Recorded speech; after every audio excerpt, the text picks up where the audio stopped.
talk is creating a Can we introduce you? creating a distributed key value store in Python. So it should have been in Go, but I created it in Python. So a little bit about me.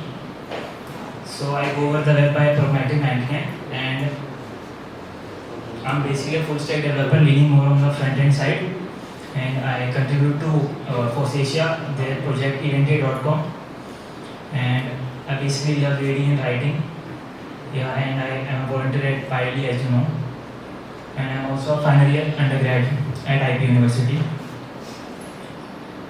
So starting with the talk, the first question that comes to mind, that what is a distributed key value store, right? So let's break it down. What is a key value store? So a key value means you have a key, and you have to that key you have a mapping which has a value. So everyone, if you must have encountered JSON, right? So JSON is nothing but like key values, a collection of key and values. And by distributed, it means that it is distributed on different computers, right? So this is like in layman's term. This is all in layman's term, and why distributed? So if your data is spread across different computers, so what advantage it gives you? Like you have access to more memory, you have access to more compute, right? So a popular example of a distributed key value store would be like Redis. So Redis is an in-memory key value store, meaning the key values are stored in memory. For example, in your RAM, right? So I'm not going to talk about Redis in this talk. Like I'm talking about more on the disk store key value stores. So why this talk was originated? Why I'm giving a talk on distributed key value store? So I read this paper by Facebook haystack paper in which they discussed that how they store photos. Under Facebook there are two major social media sites, like they are Facebook.com and the Instagram.com. So they have a majority of data which is in the form of photos. So what Facebook used to do was that they stored each photo in 4 different sizes. So translating to 260 billion new images, right? And it's a lot of data. So as it is in the slide, that each week 1 billion new photos were uploaded. So and they served 1 million images per second at their peak. This gives rise to a problem. So what is the problem? The problem is the long tail problem. So what is the long tail problem?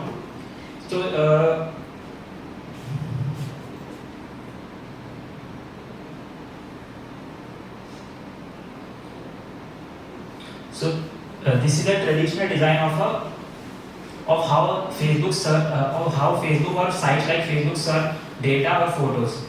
So you have a browser. The first step is browser calls the web server, and the web server replies with a URL to the photo, right? Then the browser calls the CDN. CDN is a content delivery network. So what CDN does is that it is it makes accessible your static photos and images. So you call the web server. Web server gives you a URL. You get fetch that URL from the CDN. So CDN basically what it does is it has a cache. So CDN stores the hottest photos. By hottest I mean the recently uploaded photos, because what Facebook found was that the photos that were recently uploaded were the most demanded. So by hottest I mean that. So if the photo is hottest, so CDN will just get the photo from its cache and send it to the browser. If the photo is not available in the cache, then the standard procedure would be like they have some hard disk photo storage on their hard disk, like how we fetch from our local disk. So CDN fetches the photo from the photo storage and then gives back to the browser. So this is the traditional design, right? So there are some problems in this.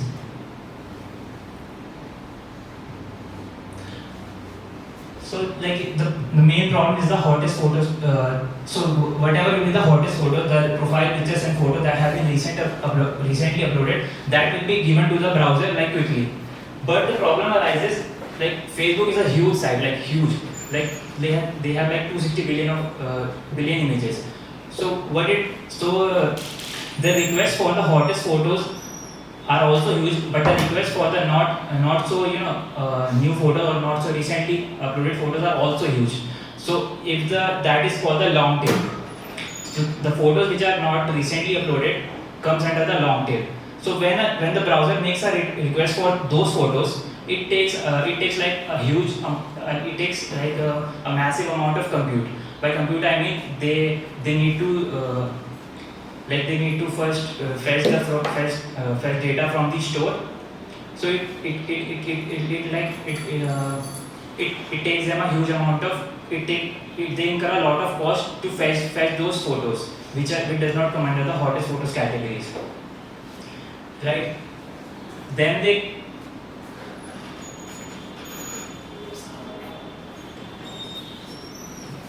so what they did was they use this network file system. So what do I mean by network file system, right? So they have a bunch of storage. So they have like NAS means network attached storage. So you have a bunch of computers over a network, and you have storage attached to them. So when again the same procedure, the browser requests the web server returns a URL, browser then requests the CDN. If CDN assume this is a long tail photo, so CDN goes to the photo store server and then to the network attached storage, and then the URL is returned. So this also has many problems, right? So the major problem is that so this is a network file system and this is on the Linux operating system. So what Linux have is that so you have a file on Linux, and to that file there are certain metadata attached to it. So what I mean by metadata is the inode number. So when you do, like, how many of you have used Linux, right? So you must have done ls list ls-l. So you have like various permissions, you have like various inode numbers on a particular file. So that metadata is not useful to Facebook because they just want to serve the photo. So the main advantage of that is they have to store the metadata also on these file systems, which is like POSIX based file system which Linux uses. So how they like overcome this disadvantage?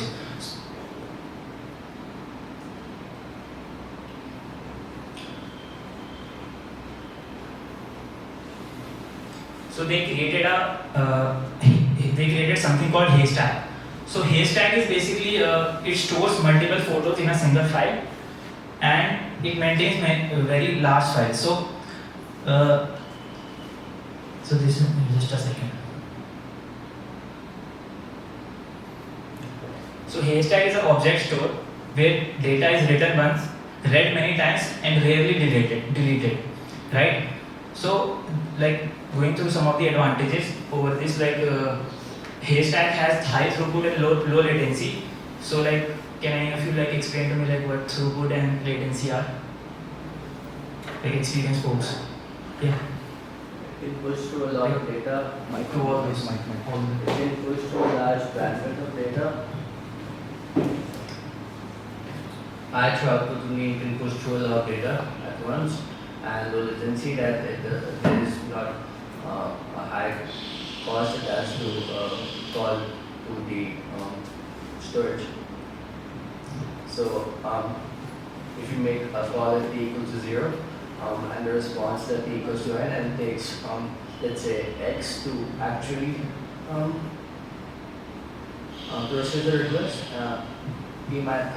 t minus x would be the latency that is associated with that operation, and low latency would be to witness that. So like you understood anyone? So let me explain. So throughput is basically the number of operations computed per second. So like if you have an API, And so like you have an API. So in terms of an API, what throughput will mean that the number of requests API can handle per unit time. So that will be your throughput. And what will be the latency would be. So when a request comes to the API, and the time it takes to return the response to that particular request, that will be the latency. So the delay between the request and the response will be the latency. So like it's obvious, like you want your object store to be high throughput and low latency. So you want your store to serve more photos per unit time and with less delay, right? So this is what Haystack does. So in fault tolerance, so like if you don't understand anything in this talk, I just want you to take one little thing, that there are in Haystack there are like two servers. One is the master server and one is the volume server. So master server is one, whereas there are multiple volume servers. So why there are multiple volume servers? So once you write data to the master server replicates those data to the different volume servers. So so we are talking here about distributed system. So like your one data center would be in Mumbai, then and the other data center would be in California. So say for example your California data center shuts down due to some hard drive corruption or something like that. So you have those data replicated in the other data center. So that is what I mean by fault tolerant. So if something happens to a data center, you do replication of the data. So it gives rise to redundancy, data redundancy, like you are storing the same thing on multiple data centers, but like it also gives you fault tolerance. Like, and one of the major advantage of this is it is simple. So like I will show you how I coded a simple key value object, distributed key value store.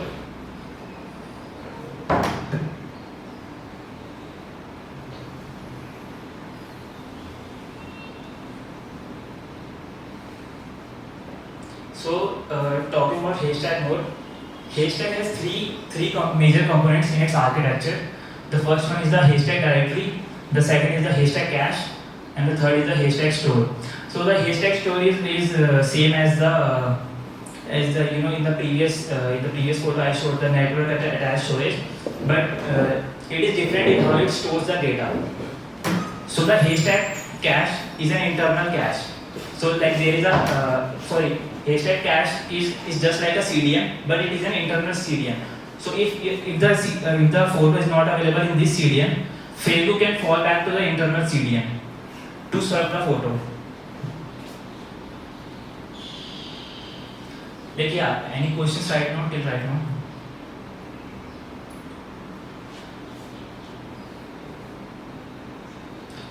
So like when you have visited a website or a web page, you have encountered something like this in the this bottom left side of the browser, like CDN cache.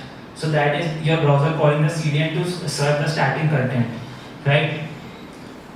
So how this Haystack serves the photos are like this. So basically you have this URL. So if the browser fetches it, hits this URL, and the CDN has the photo, so it will directly use this logical volume and photo to fetch the photo from the store, from this store, right? And if it is not available in the CDN, then what the Haystack will do, it will remove the CDN part, and then it will use the cache part. Then it will use this part to fetch the photo. If it is not available in the cache, so it will just directly fetch from this part, machine ID, right? So let me show you some code examples.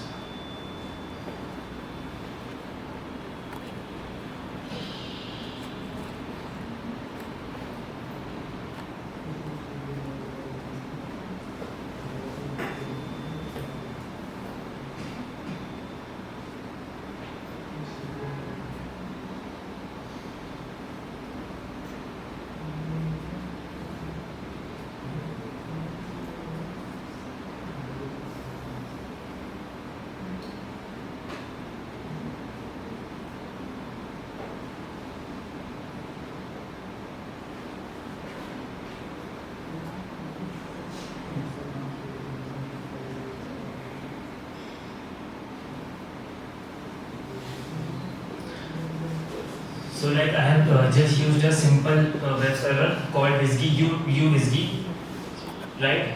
So let's start with how I am creating the server.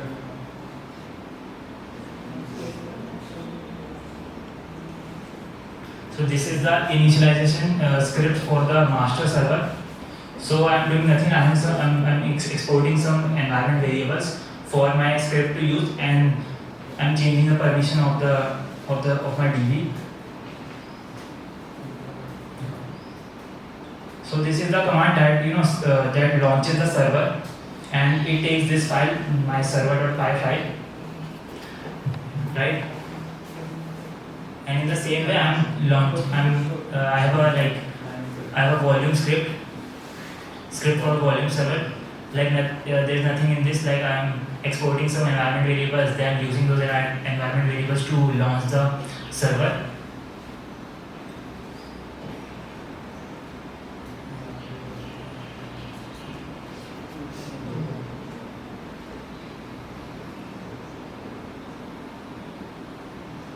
So like this is the master server.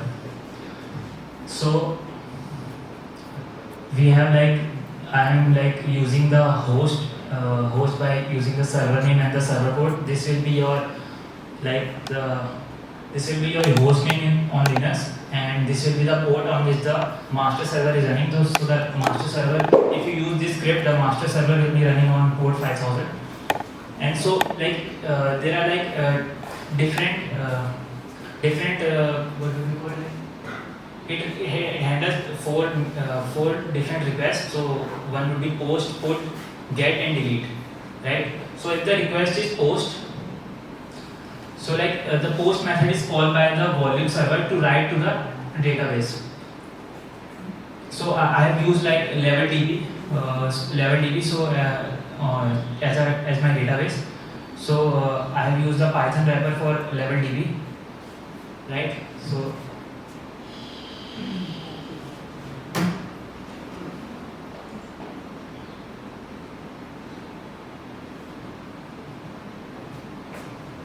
So basically, I pass the volume server as an environment variables while launching the master server, and this importing the Python wrapper for LevelDB and initializing creating the database, right?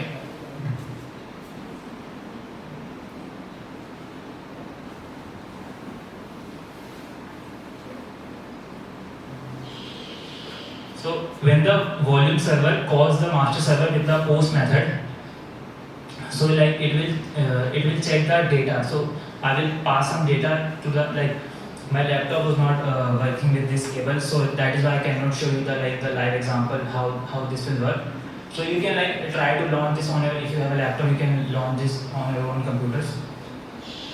So this is nothing if there is some data passed to the master server, it will check if its length is greater than 0. If yes, then it will put the key and the value in the database.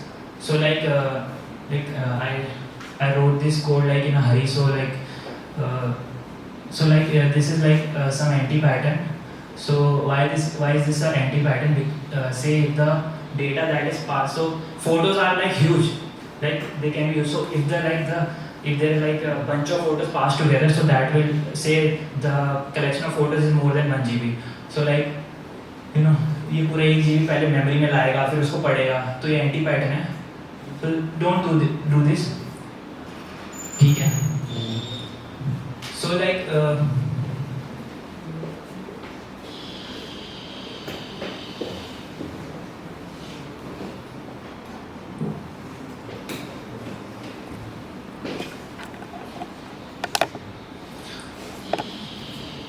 if you, this is the volume server. So if you send a request to the volume server that I want to put this key and value in the on my database, I want to store this. So if the already exists, the key already exists. So what I'm using is FC. So FC is nothing, basically a file cache. So what this does is that this is a class. So here this is the init method. So we have the base directory. तो जो हमारा volume server होगा वो 5001 port पे चल रहा है. So local host 5001 slash let's say we have. So we have will be your key and the data that you pass will be the value that will map to that key. So like data pass के तुमने big swag. So localhost 5001 slash we have. So we have will be the key and your big swag will be the value. So that is how. So like so what K2B does is key to pass. So the key will be the we have the this क्या बोलते हैं उसे, the path will after the whole URL.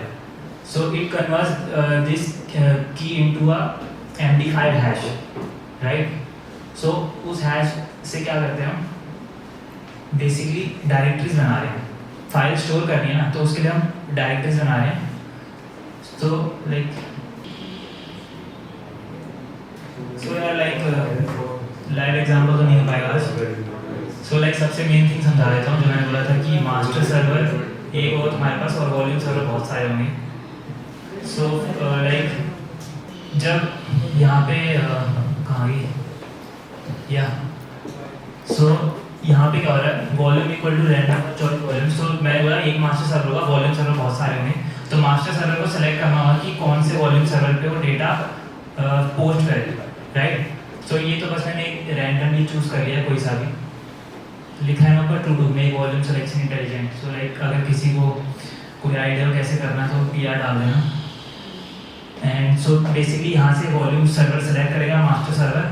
उसके बाद जाके क्या होगा कि अब डेटा तो स्टोर वॉल्यूम सर्वर पे होना है, तो ये हेडर्स होते हैं बेसिकली UDP पे यूज़ करने के लिए कि मास्टर सर्वर जो होगा, जो लोकल होस्ट पोर्ट 5000 पे चल रहा है, वो इसको रीडायरेक्ट कर देगा 5001 पे जहाँ पे हमारा वॉल्यूम सर्वर चल रहा है विद डेटा, राइट. सो ये यहाँ पे जब रीडायरेक्ट करेगा तो वहाँ पे आपका जो आपकी की और वैल्यू होगी वो स्टोर हो जाएगी.